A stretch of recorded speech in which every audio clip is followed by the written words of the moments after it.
This is an old trick, but a good one.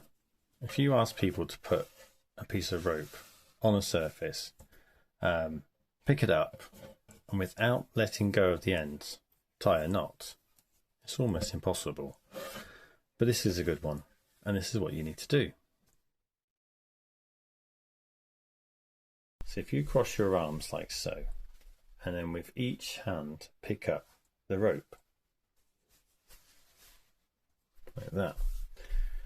And as you pull your arms back round and open up your arms, you will then tie an overhand knot. So that's it. Hope you enjoy this trick, and thanks for watching.